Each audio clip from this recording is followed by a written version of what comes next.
वक्फ संशोधन अधिनियम की जब से शुरुआत हुई थी, जब से वो चर्चा में आया था, तब से उसको लेकर के तमाम संगठनों ने, तमाम लोगों ने उसका विरोध किया था।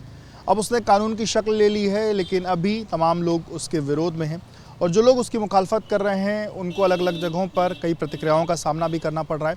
लखनऊ में लखनऊ कमिश्नरेट पुलिस ने 3 ऐसे लोगों को नोटिस दिया है जो लोग इसमें इसकी मुखालफत कर रहे थे और उसी में एक उज़्मा प्रवीण हैं जो सामाजिक कार्यकर्ता हैं और कांग्रेस पार्टी की नेत्री भी हैं।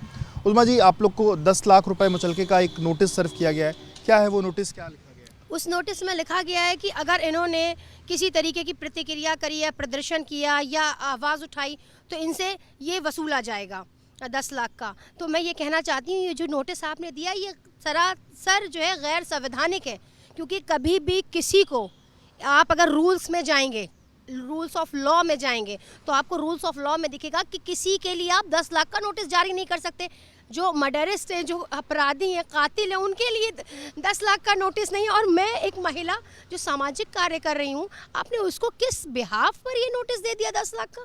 मुझे बताएं, क्या मेरी खता ये है कि मैं सच के लिए आवाज़ उठाती हूँ? अगर मैं संवैधानिक दायरे में रह के वक्फ बोर्ड के लिए मैंने आवाज़ उठाई तो मैंने क्या गलत किया? क्योंकि ये बिल मुझे मंजूर नहीं है, हमारी कम्युनिटी के ख़िलाफ़ ये बिल है, ये हमारे लोगों के ख़िलाफ़ एक समुदाय को एक तरह से टारगेट करने का ये वो है। तो मैं ये कहना चाह रही हूँ कि ये गैर संवैधानिक बिल जो लाए हैं आप, और गैर संवैधानिक तरीके से जो नोटिस दी है आपने, हमें ये बात ठीक नहीं है। और हमें हाउस अरेस्ट करना, नोटिस पे नोटिस भेजना और डराना, ये आपकी गलतफहमी है। कोई प्रोटेस्ट प्लान कर रहे थे, उसके पहले ये नोटिस सर्व किया गया? देखिए, प्लान था नहीं कुछ भी, लेकिन हम लोग ये चीज़ों को सोशल मीडिया के ज़रिए से, ट्विटर के ज़रिए से, इंस्टाग्राम के ज़रिए से आवाज़ उठा रहे थे। तो क्या अपनी आवाज़ इस पीसफुल तरीके से उठाना, अपने संविधान के दायरे में रहकर उठाना, क्या ये गलत है, अपराध है? और आपने एक और चीज़ लिखी है, मैं आपको बता देना चाहती हूँ, मुझे बहुत अफसोस है और मेरा दिल इस बात से ज़ख्मी है कि मैंने महाकुंभ में जाकर श्रद्धालुओं के लिए किटें तैयार की थी, मैंने उनको मदद करी खाने पीने से, और आपने क्या कहा कि मैं हिंदू मुस्लिम कर रही हूँ। मुझे तो रोना आ रहा है। आज मुझे ये लग रहा है कि मैं आज़ाद नहीं हूँ, मैं आज़ाद देश की नागरिक ही नहीं हूँ, मैं बंधुआ मजदूर बन चुकी हूँ। और मुझे लगता है आप इसको जो स्वतंत्र देश के बता रहे हैं कि क्या स्वतंत्रता है? अपनी आवाज़ उठाना, क्या ये स्वतंत्रता है? अभी आप चूंकि कोर्ट गई थी, कोर्ट में आपने अपनी क्या बात रखी और क्या चीज़ें हुई अपने? देखिए, मैंने कोर्ट में ये बात रखी है क्योंकि अभी मैं प्रशासन जो आला अधिकारी हैं उनके लिए जो मैंने वो किया है कि मैं इसे कोर्ट ले जाऊंगी, मैं कोर्ट का दरवाज़ा खटखटाऊंगी और इसके लिए मैं जवाब मांगूंगी प्रशासन से, सरकार से, कि आखिर क्यों एक महिला पर ऐसा ज़ोर ज़बरदस्ती क्यों?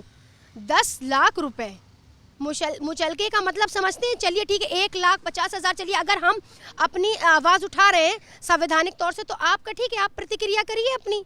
आप जिस कुर्सी पर बैठे वो बहुत सम्मानित कुर्सी है, आप प्रतिक्रिया करिए, लेकिन गैर संवैधानिक तौर से गैर कानूनी काम किया आपने। कानून की कुर्सी पर बैठकर, आपने कानून की कुर्सी पर बैठकर और एक सम्मानित वर्दी को पहनकर आपने गैर कानूनी काम किया। इसका कानूनी कैसे आपके हिसाब से? गैर कानूनी 10 लाख का नोटिस आप किसको दे सकते हैं? आप बताइए। अपराधी हूँ, मैंने किसी का मर्डर किया है, मैं आपको कोई क्या दिख रही हूँ? मैं आपको एक महिला, आपको क्या दिख रही हूँ? क्या एक समाज का काम करना, समाज में निकलना, लोगों की खिदमत करना, लोगों की सेवा करना, ये मेरा अपराध है? इसको लेकर के अब आप कोर्ट भी जाएंगे? बिल्कुल कोर्ट जाएंगे, और अभी मैं कोर्ट से होके आ रही हूँ। मैं अपने वकीलों से, मैंने सारे अपने एडवोकेट से डिस्कशन किया है, मैं इसको आगे लेकर जाऊँगी और मैं डरूँगी भी नहीं।